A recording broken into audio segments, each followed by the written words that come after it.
రెండు తెలుగు రాష్ట్రాల్లో Kanumuri Raghuramakrishnaraju alias triple R ఈ పేరు తెలియని వారు లేరంటే అతిశయోక్తి అయితే లేదు. జగన్మోహన్ రెడ్డి పార్టీ నుంచి ఎంపీగా గెలిచి జగన్మోహన్ రెడ్డి మీదే ఆయన పోరాటం చేసి జగన్మోహన్ రెడ్డి తప్పులన్నింటినీ కూడా ఎండగట్టినటువంటి నేపథ్యంలోనే రెండు తెలుగు రాష్ట్రాల్లో ఆయన ప్రతి ఒక్కరికి కూడా పరిచయం అవుతూ వచ్చారు. అయితే ఇప్పుడు ఆంధ్రప్రదేశ్ ప్రభుత్వం రఘురామకృష్ణరాజు గారికి డిప్యూటీ స్పీకర్ పదవిని ఇచ్చినటువంటి నేపథ్యంలో కనుమూరి రఘురామకృష్ణరాజు గారికి అసలు ఈ డిప్యూటీ స్పీకర్ పదవి వరించడానికి గల కారణం ఏంటి, తెర వెనక ఏం జరిగింది అనేది మనం విశ్లేషణ చేసుకునేటువంటి ప్రయత్నం చేద్దాం. ప్రస్తుతం మనతో పాటు ఉన్నారు ప్రముఖ రాజకీయ విశ్లేషకులు కేవీవి ప్రసాద్ గారు. సార్తో మాట్లాడదాం. సార్ నమస్తే. సార్ నమస్తే అండి.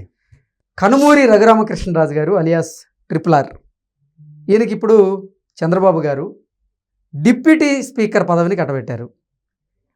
కనుమూరి రఘురామకృష్ణరాజు గారికి చంద్రబాబు గారు డిప్యూటీ స్పీకర్గా అవకాశం ఇవ్వడం వెనక ఏం జరిగింది, తెర వెనకంటే ఏం చెప్తారు? సో ఒకటండి, ఇప్పుడు మీరు చూసుంటారు, ఈవెన్ మన చింతకాయల అయ్యన్న పాత్రుడు గారు స్పీకర్ గారు కానీ, లేకపోతే ఇప్పుడు ఉపసభాపతి అయిన ట్రిపుల్ ఆర్ గారు కానీ, వీళ్ళ విషయంలో జగన్మోహన్ రెడ్డి గారి హయాంలో ఏ విధంగా వాళ్ళని చిత్రహింసలకు గురి చేశారు, ఏ విధంగా మానసికంగా ఇబ్బంది పెట్టారు, ఎన్ని రకాలుగా వాళ్ళని మానహననం చేశారు.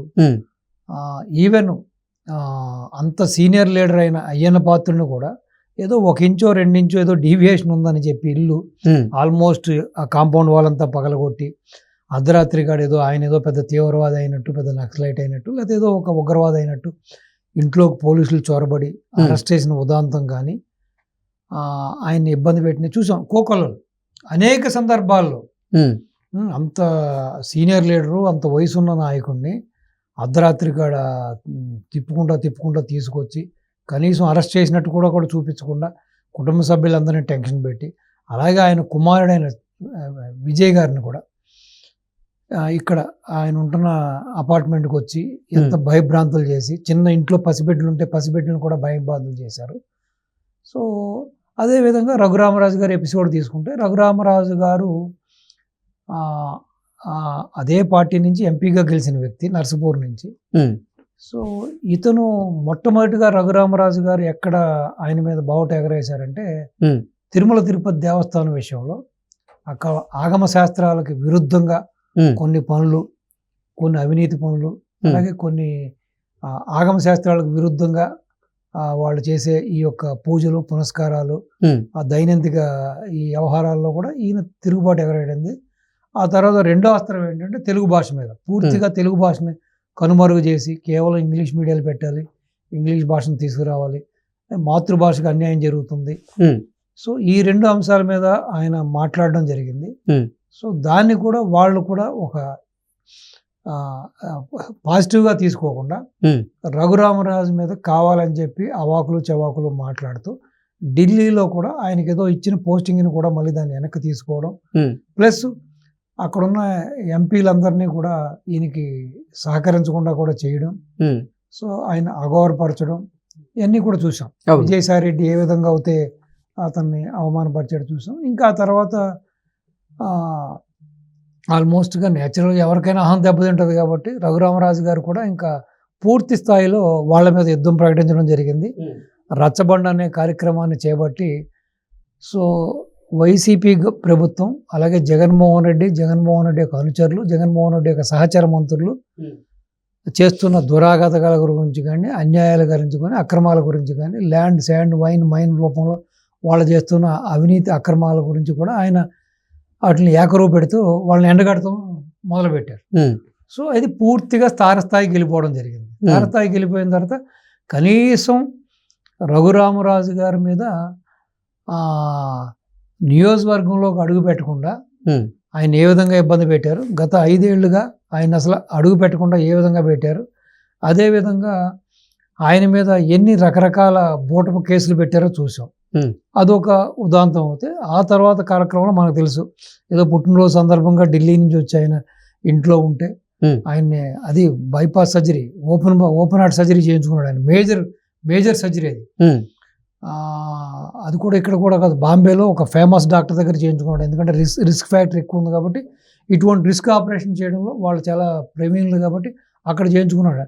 ఆయన ఇంకా ఆపరేషన్ చేసిన పుండు కూడా ఆరకుండా, ఆ పచ్చిదనం కూడా పోకుండా కూడా ఆయన ఏ విధంగా ఎత్తుకెళ్ళారు, ఏ విధంగా ఆయన చంపేయడానికి కూడా ప్లాన్ చేశారు, ఏ విధంగా ఆయన మ్యాన్ హ్యాండ్లింగ్ చేశారు, ఇవన్నీ కూడా మనం చూసాం. కోర్టుగా ఆయన విన్నవించుకున్నాడు, బయట మీడియా కూడా ఆయన చెప్పడం కూడా జరిగింది. సో ఆ క్రమంలో తర్వాత మీకు అంతా తెలిసిందే ఇంకా ఎపిసోడ్. ఆ తర్వాత ఇంకా టీడీపీ ఎమ్మెల్యే టికెట్ ఇవ్వడం, అక్కడి నుంచి ఆయన మంచి మెజార్టీతో నగ్గడం. సో ఈ మధ్యకాలంలో కూడా జగన్మోహన్ రెడ్డి లేనిపోయిన వాటికి కూడా ఒంటికాల మీద లెగిస్తూ కూడా అవాకులు చవాకులు పేలుస్తూ కూడా వాళ్ళు మనుషులు చేసిన తప్పుదాలు కూడా ఈ కూటమి మీద వేస్తూ కూడా ఏదో రాజకీయ లబ్ధి కోసం రోజు చెవిలో జోరికలా తయారాడు ఈ కూటమి ప్రభుత్వానికి. ఒకటి అయ్యన్న పాత్రుడు గారిని స్పీకర్ వేయడానికి, ప్లస్ ఇప్పుడు ఈయన ఉపసభాపతిగా ఈయన తీసుకురావడానికి కూడా నాకు తెలిస్తే ఇది చంద్రబాబు నాయుడు గారి యొక్క మాస్టర్ ప్లాన్ గానే నేను భావిస్తాను. ఓకే, ఎలాగో నేను ప్రతిపక్ష వాదా ఇస్తే కానీ నేను రాను అని మొరాయిస్తున్నాడు జగన్మోహన్ రెడ్డి గారు. సో ప్రతిపక్ష హోదా అనేది అది అసలు మీనింగ్లెస్. అది 11 సభ్యులకి అసలు ఈ సంఖ్యాబలం ప్రకారం చూస్తే ఎక్కడిస్తారు మీకు? ప్రతిపక్ష హోదా ఇవ్వాల్సింది ప్రజలు ఇవ్వలేదు, నిన్ను ప్రజలు తిరస్కరించారు. రెండోది ఏంటంటే ఏదో వంకని అసెంబ్లీకి వెళ్లకుండా, ఎందుకంటే ఇతను చేసిన అన్యాయాలు, దుర్మార్గాలు, అక్రమాలు, ఈ అవినీతి మీద ప్రశ్నిస్తారని చెప్పి ఏదో ఏ వంకలో ఏదో డొంకట్టు గడిచిన సందంగా జగన్మోహన్ రెడ్డి యొక్క చర్యలు మనం చూస్తున్నాం. సో ఇప్పుడు శాశ్వతంగానే జగన్మోహన్ రెడ్డి రావాలనుకున్నా కూడా రాకుండా అడ్డుకట్టేసినట్టుగా అయింది. ఒకటి అయ్యన్న పాత్రుడి గారిని ఫేస్ చేయాలి, రెండోది రఘురామరాజు గారిని ఫేస్ చేయాలి. సో ఈ దశలో అసలు ప్రతిపక్షంలో ఉండగా, అంటే స్వపక్షంలోనే విపక్షంగా వ్యవహరించిన రఘురామరాజు గారు అంతకుముందు రచ్చబండ పెట్టి ఎండగట్టిన దానికి వాళ్ళ దగ్గర సరైన సమాధానాలు లేవు, సరైన దానికి ధీటుగా వాళ్ళు ఎదుర్కోలేకపోయారు. అటువంటిది ఈ రోజున పాలకపక్షంలో ఉన్న వ్యక్తి ఈయన, ప్లస్ పాలకపక్షానికి సంబంధించిన ఎమ్మెల్యే ప్లస్ ఉపసభాపతి కాబట్టి అసలు ఈయన్ని ఫేస్ చేసే ఛాన్స్ కూడా లేదు అక్కడ. సో డెఫినెట్గా ఇది శాశ్వతంగానే అసెంబ్లీ గడప తొక్కకుండా చంద్రబాబు నాయుడు గారు వేసిన ఒక పన్నాగం అనుకోవచ్చు మనం. అలాగే ఇది ఒక చాణక్య రీతి కూడా అనుకోవచ్చు మనం.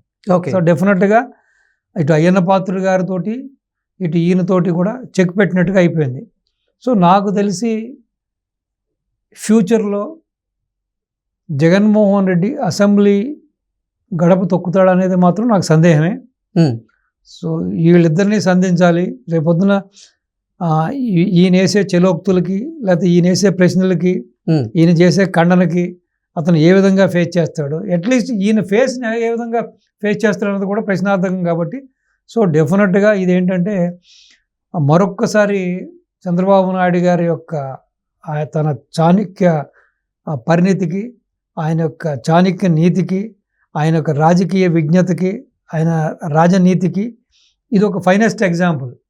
అంటే కొట్టకుండా తిట్టకుండానే ఈ విధంగా చెక్ పెట్టడం అనేది ఒక చంద్రబాబు నాయుడు గారికి ఆయనకు ఉన్న ఆర్ట్ అది.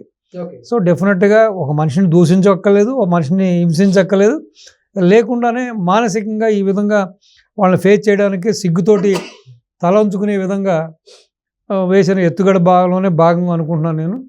సో డెఫినెట్గా నాకు తెలిసి జగన్మోహన్ రెడ్డి గారు ఈ 5 ఏళ్ల టైంలో అసెంబ్లీ గడప తొక్కుతాడా అనడం అనేది మాత్రం నాకు సందేహంగానే ఉంది. సో డెఫినెట్గా ఆయన రాకపోవచ్చు, వెళ్ళకపోవచ్చు కూడా. సో చూద్దాం, ఏ విధమైనా సరే కాలం ఏ విధంగా ఉంటుంది. సపోజ్ నిజంగానే అసెంబ్లీకి వచ్చాడు, అసెంబ్లీకి వచ్చినప్పుడు స్పీకరు ప్లస్ ఉపసభాపతి కూడా ఏ విధంగా ఆయన్ని ఫుట్బాల్ ఆడుకుంటారు, ఏ విధంగా వీళ్ళ యొక్క ప్రశ్నలతోటో లేకపోతే వీళ్ళ యొక్క సమాధానాలతో అతను ఇరుకుని పెడతారన్నది కూడా మనం వేచి చూద్దాం. దానికి కాలమే సమాధానం చెప్పాలి. జగన్మోహన్ రెడ్డి ధీటుగా ఎదుర్కొంటాడా, లేకపోతే ఈ విధంగానే ఏదో కుండు సాగులు చెప్పి తప్పించుకు తిరుగుతాడు అన్నది కూడా దానికి కాలమే సమాధానం చెబుతుంది. Wait and see. Okay sir, thank you so much. నమస్తే అండి.